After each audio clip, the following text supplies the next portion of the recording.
सातारा येथील लोणार गल्लीत महिलांच्या स्वच्छतागृहामध्ये प्लास्टिकचा पुतळा ठेवून त्यावर साडी घालणाऱ्या रोहित संजय धणगेकर, सई तानाजी माने, कविता संजय धणगेकर आणि एक विधी संघर्ष बालक राहणार रविवार पेठ चुना गल्ली यांना सातारा शहर पोलिसांनी ताब्यात घेतले आहे। याबाबत पोलिसांनी दिलेली माहिती अशी की दिनांक 24 डिसेंबर रोजी रात्री वीज पुरवठा खंडित झाल्यानंतर रविवार पेठेतील लोणार गल्लीमधील महिलांच्या स्वच्छतागृहात अज्ञातांनी खोडसाळपणे महिलेचा पुतळा साडी घालून ठेवला होता। त्यामुळे परिसरातील महिलांमध्ये भीती पसरली होती। याबाबतचे वृत्त प्रसिद्ध झाल्यानंतर महिला आयोगाने या घटनेची गंभीर दखल घेतली होती।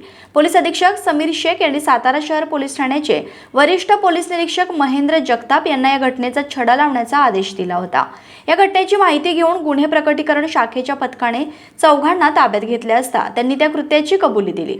महिलांमध्ये भीती निर्माण करण्याच्या हेतूने हा पुतळा स्वच्छतागृहात ठेवल्याचे संशयितांनी सांगितले आहे।